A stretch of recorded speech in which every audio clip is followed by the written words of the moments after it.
สบายดีมื้อนี้ก็มาพบกันอีกแล้วกับซองสาวนาพาซิมมื้อนี้สาวนาสิพามากินข้าวปุ้นตีนไก่เนาะมากินข้าวปุ้นตีนไก่น้ำกันเนาะถาดใหญ่เนาะผักกับเขามีผักสลัดแล้วก็มักทั่วเนาะ2 อย่างมื้อนี้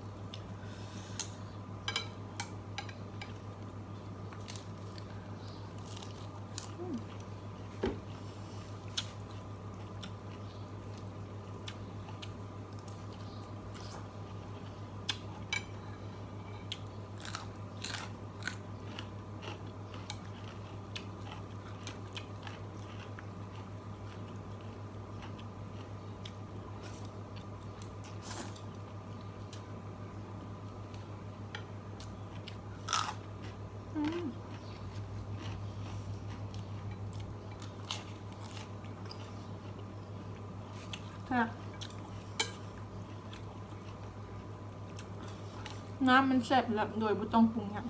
น้ำมันแซ่บอยู่แล้ว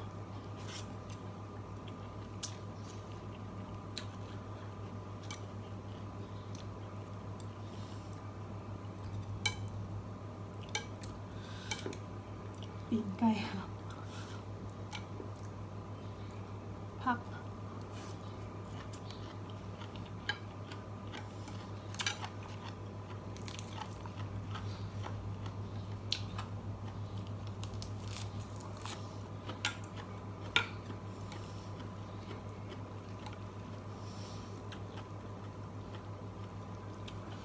มาพอได้กินหอนคิดถึง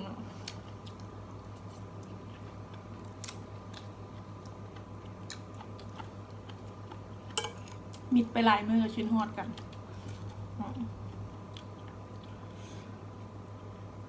อันนี้เป็นมะเขือทอด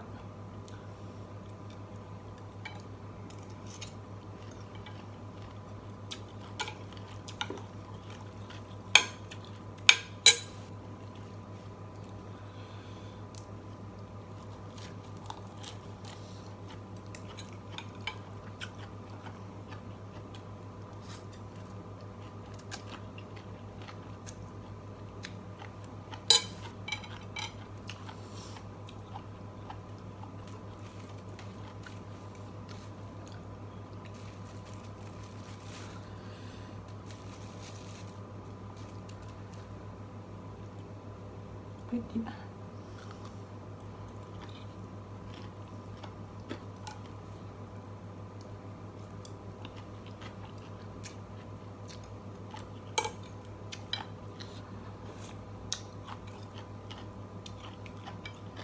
ตอนเลือด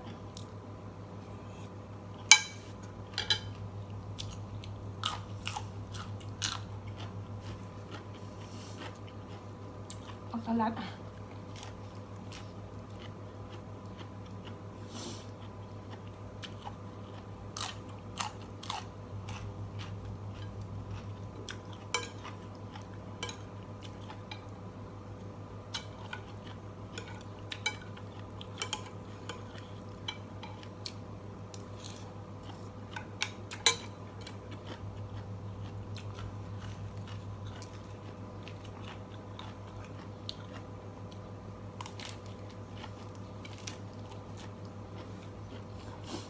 มันเข้าไปเลย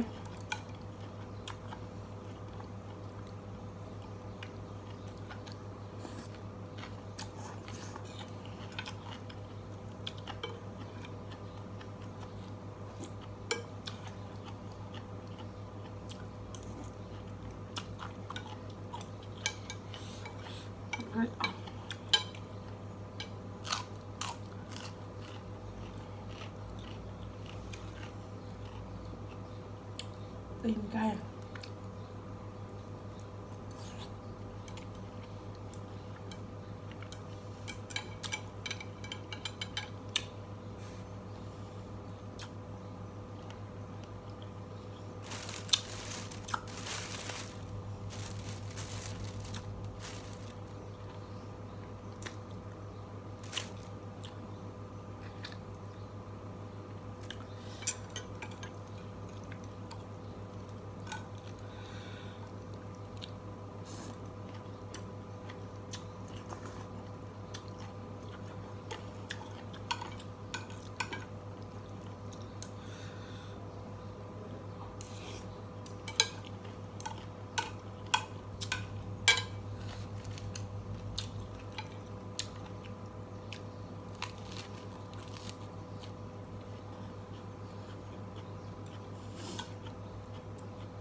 นั่นแหละ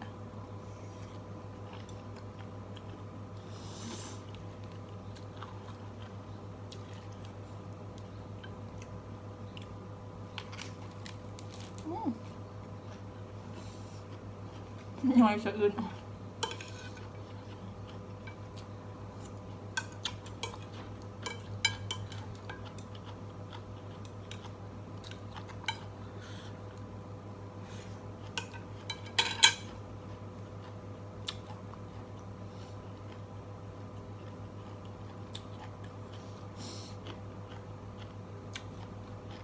ตั้งหน้าตั้งตากินลูกเดียวบูมีบ้าน้ำพาย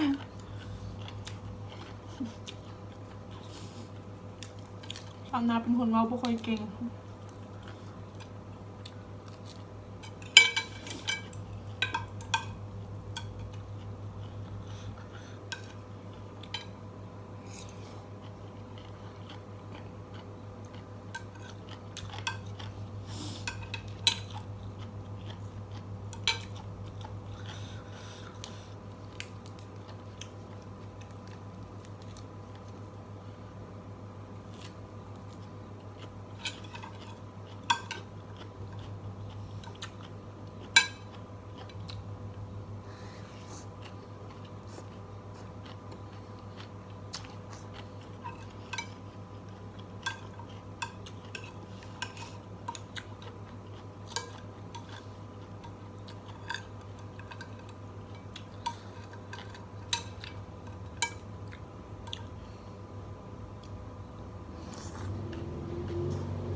ไก่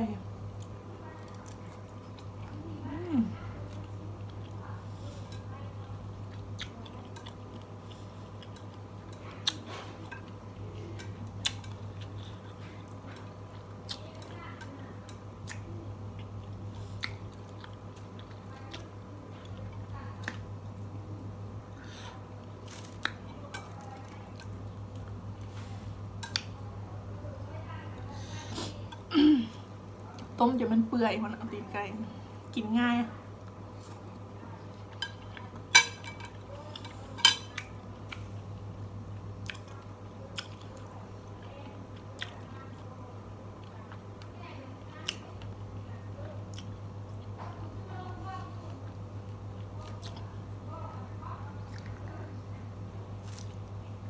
ชาวนาเป็นคนแบบมักกินตีนไก่แบบกระปุนตีนไก่นี่มากินแบบเปื่อยๆนะมันกินสบาย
สาวนั้นก็อิ่มแล้วพอดีเบิดเกลี้ยงเลย